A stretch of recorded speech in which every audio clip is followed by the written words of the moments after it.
Hi, hello, నమస్తే. చాలా రోజులైపోయింది. ఈరోజు చెరువు చేపల పులుసు చేద్దాం రండి.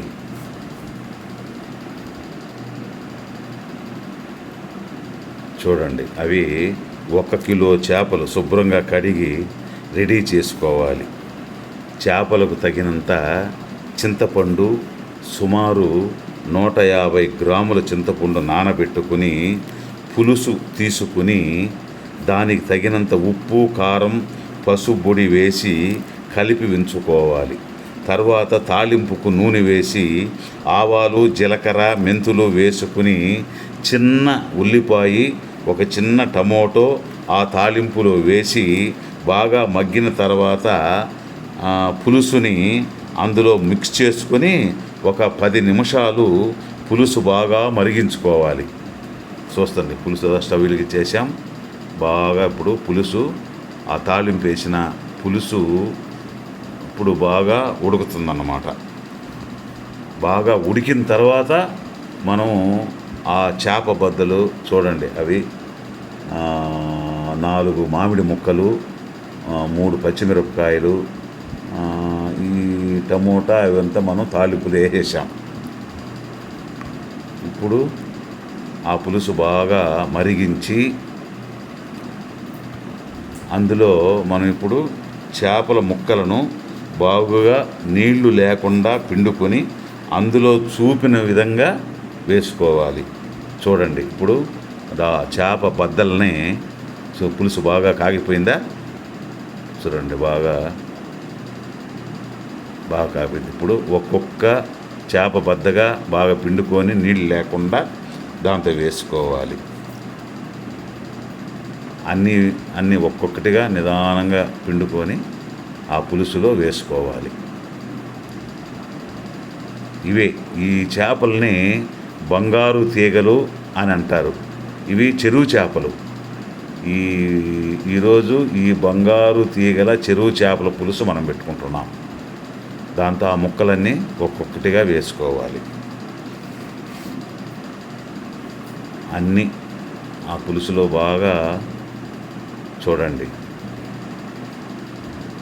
నీళ్లు లేకుండా పిండుకొని ఆ మాదిరిగా అన్ని బద్దలు పులుసులో బాగా మునిగే మాదిరిగా, ఆ పులుసులో మునిగే మాదిరిగా వేసుకోవాలి.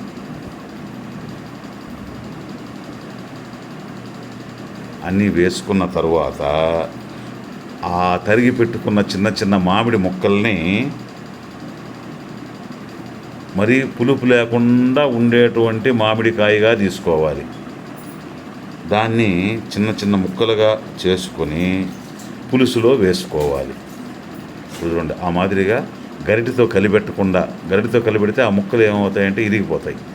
గరిటెతో కలిపెట్టకుండా ఆ విధంగా మనం గిన్నెతోనే కొంచెం అటు ఇటు తిప్పుకోవాలి. ఇప్పుడు ఆ మామిడి ముక్కల్ని ఆ చేపల పైన పులుసులో వేసుకోవాలి.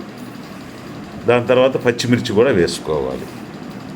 ఇప్పుడు మూత పెట్టి మళ్ళీ 10 నిమిషాల సేపు ఉడికించుకోవాలి. ఇప్పుడు అన్నీ వేసేసామా, పచ్చిమిర్చి కూడా వేసేసాం. ఆ పెద్దవిగా ఉన్నందువల్ల 2 వేసుకున్నాం. ఇప్పుడు మూత పెట్టి శుభ్రంగా 10 నిమిషాల సేపు ఉడికించుకోవాలి. చూసినారా, బాగా ఉడికిపోయింది. మళ్ళీ మధ్యలో గరిటెతో కాకుండా అలాగే గిన్నెతో ఆ విధంగా అక్కడ చూపిన విధంగా 2-3 సార్లు తిప్పుకుంటే ఆ ముక్కలు బాగా ఉడికి విరగకుండా ముక్కలుగానే ఉంటాయి. లేకపోతే విరిగిపోయి పులుసులో కలిసిపోతాయి. అప్పుడు మనం తినేదానికి బాగుండవు, ముక్కలు బాగా ఉండవు అన్నమాట. చూసినారా, బాగా ఉడికిపోయాయి. పులుసు కూడా బాగా చిక్కగా వచ్చేసింది. కానీ పులుసు బాగా కాగేటప్పుడు స్టవ్ మీడియం ఫ్లేమ్లోనే ఉంచుకోవాలి, లేకపోతే అడుగంటిపోతుంది. పులుసు కాగిందనే దానికి గుర్తు చూసారా, అందులో పైన ఆయిల్ పులుసు పైకి తేలుతుంది. ఇప్పుడు ఒక చిటికెడు గరం మసాలా పౌడర్ చల్లి వాసన కోసం కరివేపాకు వేసుకొని మూత పెట్టాలి.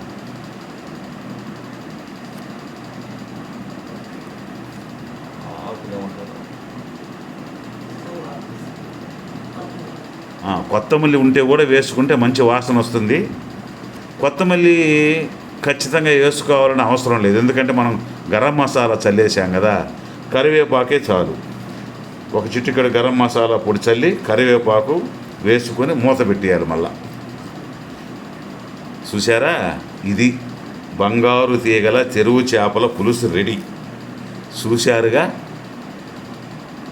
ఒక లైక్ చేసి షేర్ చేసి వీడియోని హైప్ చేయండి.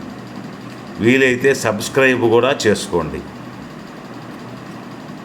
సబ్స్క్రైబ్ చేసుకున్నారంటే మీకు అన్ని వీడియోలు మీకు వస్తాయి. షేర్ చేశారంటే మీతో పాటు 10 మందికి ఈ యొక్క కర్రీ చేరుతుంది. ఓకే, ఇది బంగారు తీగల చెరువు చేపల పులుసు.